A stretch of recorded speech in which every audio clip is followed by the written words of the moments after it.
Well, an old friend from high school, and I use that term very loosely at this point, an old friend of mine lives down the road by the name of Michael Stevens. Old Michael Stevens called me up a couple of years ago and said, "Hey, Robert, could you do me a favor?" He said, my son-in-law is from California.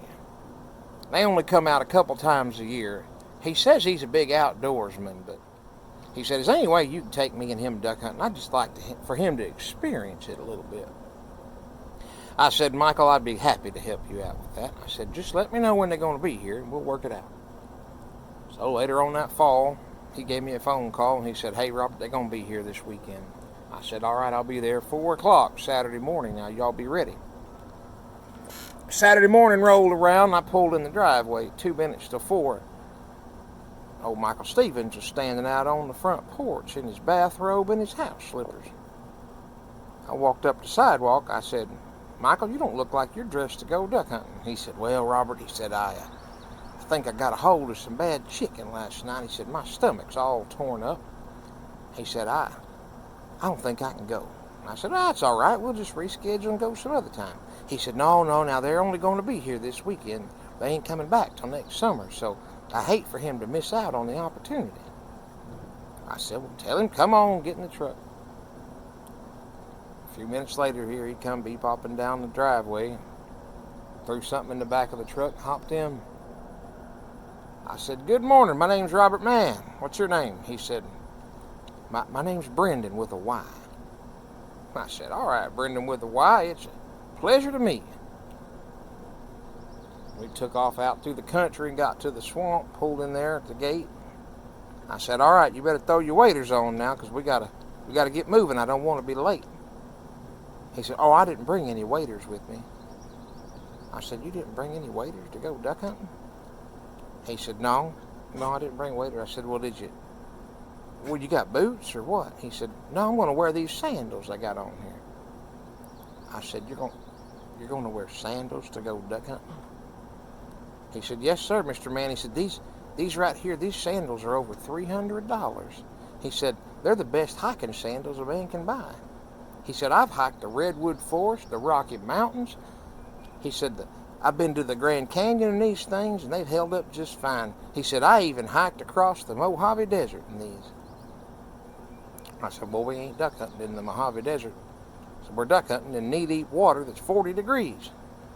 He said, "Well, that's all right." He said, "I find cold water to be, well, it's exhilarating."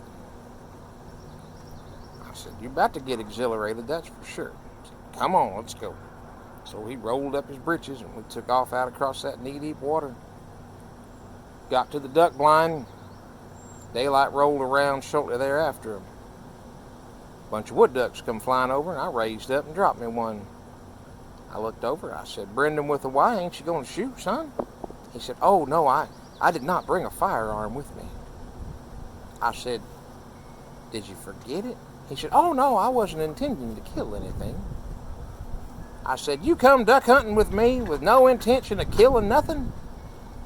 He said, "Oh, no, I'm opposed to the use of firearms." He said, "My wife and I have both sworn that we would never touch a firearm." I said, "Then what in the world did you come all the way out here and wade 100 yards in freezing cold water to do?" He said, "Well, I like to experience nature." I said, "All right, well, you're going to have to sit there and experience some nature for a while, because I'm going to duck hunt." Now, that hole we was hunting, it don't fill up with mallards till about 9 or 10 o'clock in the morning. So there wasn't a whole lot went on for the next 2 hours or so. But I started noticing him looking at his watch and his cell phone a lot. I said, "Brendan with a Y, son, you got some medicine you got to take or what? You keep looking at your watch." He said, "Well, Mr. Mann, it's just that I didn't realize we'd be out here this late. Well, my wife and I have a standing agreement that we will do yoga together every day at 9 o'clock. It's good for our spirit, helps cleanse our auras." I said, "Well, here's the problem. You see, the ducks don't start flying until about 9 o'clock.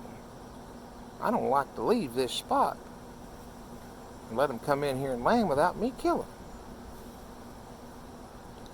But if you ain't planning on shooting nothing, then I don't reckon there's any reason for us to sit around here any longer. It's pretty near 8 o'clock already. I said, why don't we just head to the truck? He said, okay, that sounds like a great idea. He rolled his britches back up. We waded all the way back to the truck with my one wood duck in hand. Headed back to town. When we got to the house, I said, you better run on inside now, because I don't want you to be late for your yoga appointment. Old Michael Stevens come sashaying down the driveway, and he said, well, Robert, how was the hunting today? I said, Michael Stevens, you sorry sack of skin, you know exactly how it went. He said, why, what do you mean by that, Robert? I said, don't give me that. I said, I've grew up on a farm. I know exactly what horse pucky smells like. He said, well, Robert, you just don't understand. He said, that boy drives me crazy. He said, Robert, he don't hunt, he don't fish. I said, yes, I'm well aware of that at this point. He said, but there's more, Robert. He don't eat meat, he don't eat cheese, he don't eat eggs, he don't eat nothing that's been cooked. All he eats is raw vegetables and fruits. He said, Robert, the worst part is, he sits around and beats on a bongo drum all day long.